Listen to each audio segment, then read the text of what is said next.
welcome back to my YouTube channel. আপোনালোক সকলোকে পুনৰবাৰ মোৰ YouTube চেনেলটিলৈ স্বাগতম জনাইছো। আজিৰ ভিডিঅ'টো হ'ব স্পেশালি ছোৱালীসকলৰ বাবে।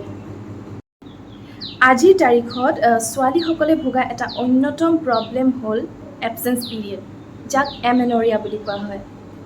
গতিকে আহক আজি আমি জানো এবসেন্স পিৰিয়ড বা এমেনৰিয়া কাক বোলে আৰু ইয়াৰ সমাধান কি। এবসেন্স পিৰিয়ড বা এমেনৰিয়া দুই প্ৰকাৰৰ থাকে।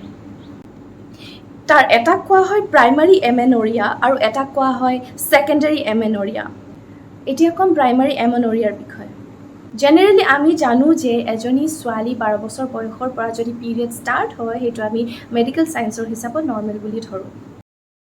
নেশ্যনেল ইনষ্টিটিউট অফ হেল্থৰ মতে যদি এগৰাকী ছোৱালী 15 পৰা 16 বছৰ বয়স পৰ্যন্ত পিৰিয়ড ষ্টাৰ্ট হোৱা নাই তেতিয়াহ'লে সেইটো এবনৰ্মেল বুলি ধৰা হয় আৰু অনতিপলমে মেডিকেল সায়েন্সৰ সহায় লোৱাটো দৰকাৰ বুলি কোৱা হয়। অৱশ্যে প্ৰাইমাৰী এমেনৰিয়াৰ কেছেছ বহুত কম পৰিমাণে দেখিবলৈ পোৱা যায় বা হয়। এতিয়া আহিছোঁ সেকেন্ডাৰী এমেনৰিয়া।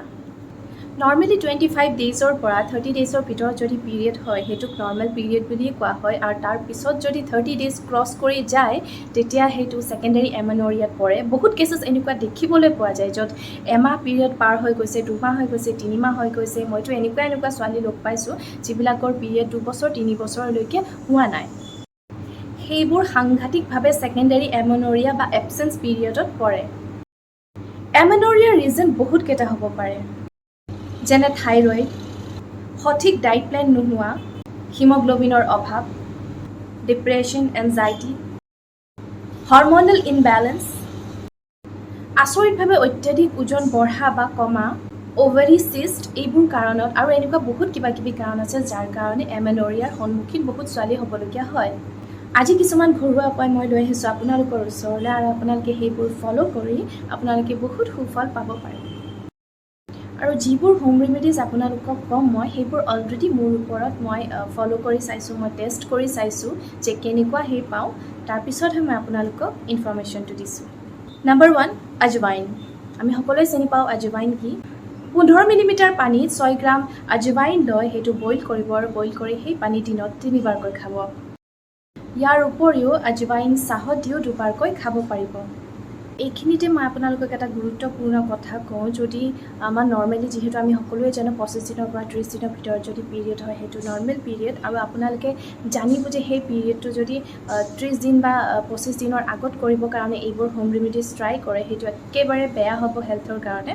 যদিহে আপোনালোকৰ 30 ডেইজ পাৰ হৈ গৈছে তেতিয়াৰ পৰাহে আপুনি খাব আৰু যদি আপোনাৰ তেনেকুৱা হোৱা নাই তেতিয়াহ'লে খোৱাৰ একো দৰকাৰ নাই বা যুক্তিও নাই। ছেকেণ্ড বস্তুটো হৈছে জিৰা। আমি সকলোৱে জানো প্ৰত্যেকৰ ঘৰতে জিৰা পাকঘৰত এভেইলেবল হৈ থাকে। জিৰাটোও বহুত গৰম বস্তু আৰু জিৰাটো এই আজৱাইনৰ দৰে ছেইম প্ৰচেছত আপোনালোকে খাব পাৰে। 3 নম্বৰটো হৈছে কেঁচা অমিতা। হয়, কেঁচা অমিতাত এনেকুৱা এটা তত্ত্ব আছে যিয়ে পিৰিয়ড সোনকালে অনা বা টাইমত অনাত বহুতখিনি সহায় কৰে। 4টো হৈছে ধনিয়া গুটি। ধনিয়া গুটিও সকলোৱে চিনিয়ে পায়। এচামুচ ধনিয়া 2 কাপ পানীত গৰম কৰি ল'ব, তাৰপিছত সেইখিনি চেকি এক্সট্ৰা কৰি ল'ব আৰু পানীখিনি দিনত 2 বাৰকৈ খাব। 5 নম্বৰটো হৈছে মিঠা চফ।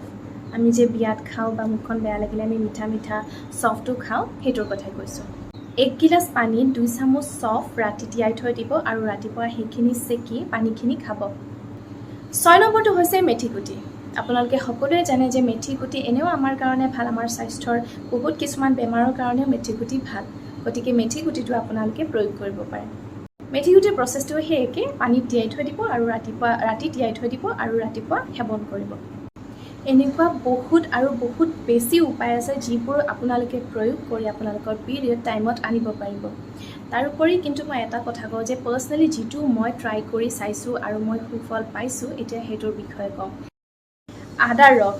য়েছ, আদাৰ ৰসে পিৰিয়ড টাইমত অনাত বহুত বেছি পৰিমাণে সহায় কৰে। মই পাৰ্চনেলি সেইটো এক্সপিৰিয়েঞ্চ লৈ আপোনালোকৰ আগত শ্বেয়াৰ কৰিছোঁ। মই এবাৰ ট্ৰাই কৰিছিলোঁ আদাৰ ৰস আৰু মোৰ 1 ঘণ্টা পিছতে মোৰ পিৰিয়ড হৈ গৈছিলে। এতিয়া আপোনালোকক কৈ আছোঁ যে আদাৰ ৰসটো কেনেকৈ সেৱন কৰিব। আদা কেইটুকুৰমান ভালকৈ কাটি ল'ব, কাটি বা পিচিও ল'ব পাৰে। সেইখিনি পিছত 1 গিলাচ পানীত দি দিব আৰু ভালকৈ উতলিবলৈ দিব আৰু উতলা হোৱাৰ পিছত সেইখিনি চেকি লৈ সেই গিলাচ পানীত 1 চামুচ মৌ দিব আৰু 1 চামুচ নেমু ৰস দিব।